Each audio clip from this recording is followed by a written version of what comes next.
In 2004, Messi was eligible to play for both Argentina and Spain, and Spain had paperwork ready to call him up for the 2004 U20 World Cup.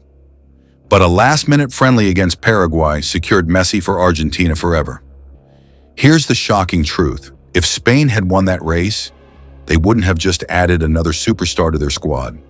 They would have turned their Euro 2008, 2010 World Cup, and Euro 2012 treble into 4 consecutive major tournaments, while Argentina might never have won a World Cup at all. Spain's 2010 World Cup triumph reveals a fatal flaw. They needed 745.8 touches to score each goal, the worst rate of any World Cup winner in modern history. La Roja scored 8 goals from 5,966 total touches, the fewest goals by a World Cup winner, achieved with the most touches by any team in the World Cup dating back to 1966. This wasn't beautiful football, it was a mathematical nightmare. Spain's goal every 82.5 minutes ranks as the worst rate among World Cup winners, worse than teams that didn't even make it out of the group stage. The problem was obvious. Spain dominated possession but couldn't finish. Their tiki-taka system created endless chances but lacked the killer instinct to convert them. Possession often functioned as a method of defense rather than attack. Messi's Barcelona record with Xavi and Iniesta proves what Spain lacked. Between 2008 and 2012, Messi and Iniesta played together 488 times for Barcelona, combining for 53 goal participations, a clinical finishing rate that transformed possession into goals. David Pleat's analysis captured it.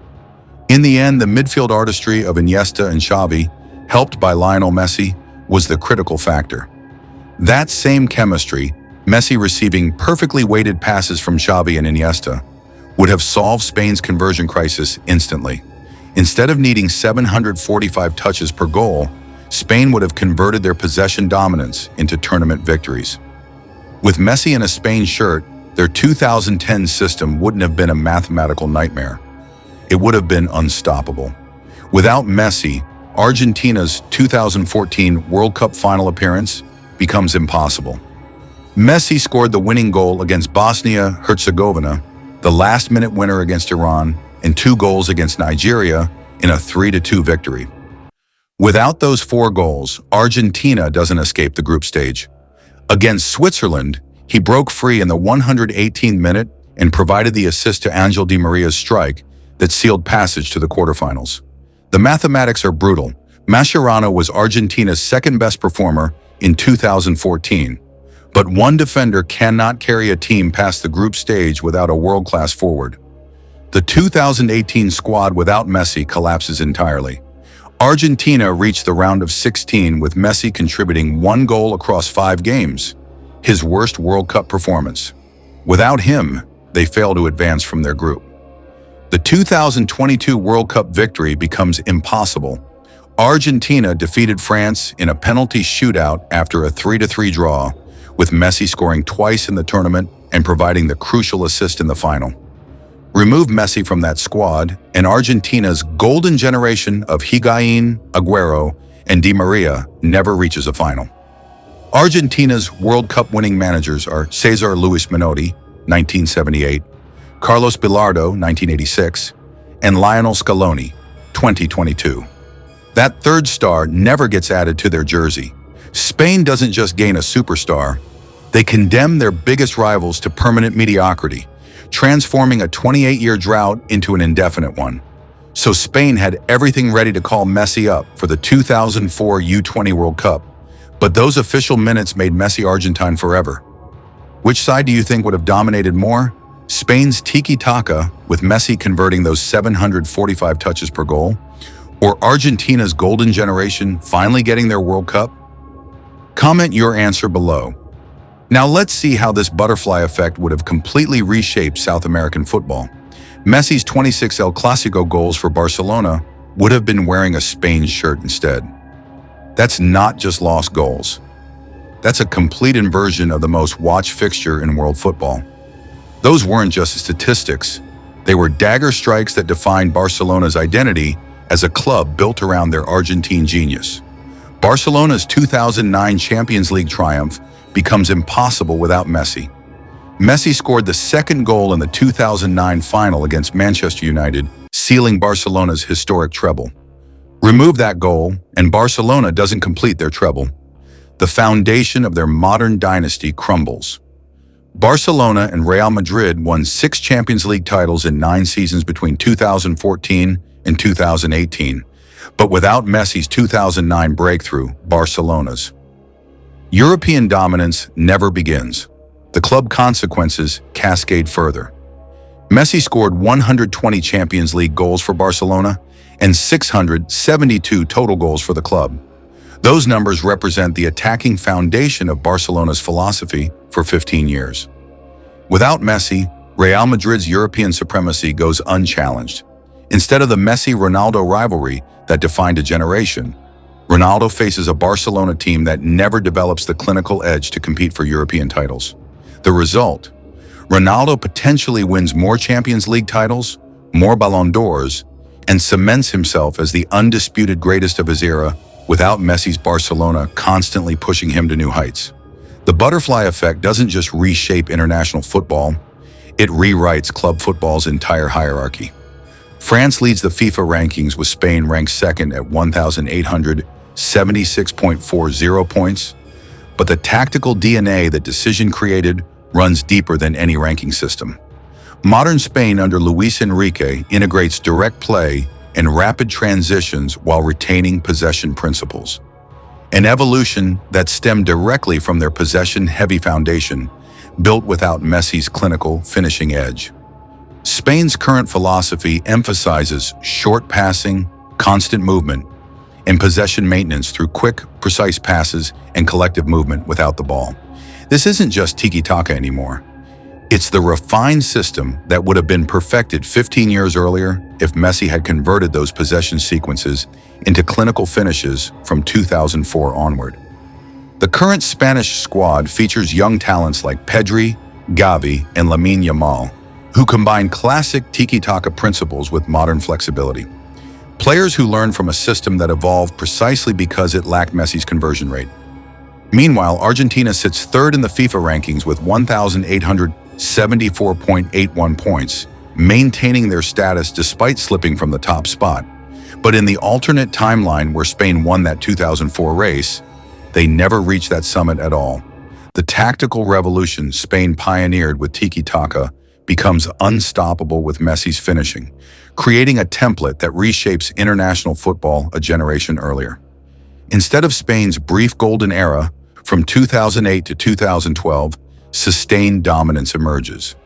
A tactical dynasty that makes their current second-place ranking look like an underachievement, while Argentina's golden generation never reaches a World Cup final. Spain became the first national team to win 3 consecutive major titles between 2008 and 2012, Euro 2008, the 2010 World Cup, and Euro 2012. But with Messi converting those 745 touches per goal into clinical finishes, that treble becomes a quadruple. The 2006 World Cup becomes Spain's first major trophy, with Messi leading their attack at just 19 years old. Instead of waiting until 2008 to begin their golden era, Spain's dominance starts 2 years earlier and extends through 2014. Messi's Barcelona record between 2008 and 2012, 53 goal participations across 488 matches with Iniesta, represents the attacking foundation that would have transformed Spain's possession dominance into trophy dominance. In this timeline, those clinical finishes power Spain to potentially 6 major trophies: the 2006 World Cup, Euro 2008, 2010 World Cup, Euro 2012, 2014 World Cup, and Euro 2016. No national team in football history approaches that level of sustained dominance. The GOAT debate itself gets rewritten. Without Messi's Barcelona constantly pushing Ronaldo to new heights, Ronaldo potentially wins more Champions League titles and Ballon d'Ors, cementing himself as the undisputed greatest of his era. But Messi's international trophy cabinet, potentially 6 major tournaments with Spain, creates a completely different conversation about greatness.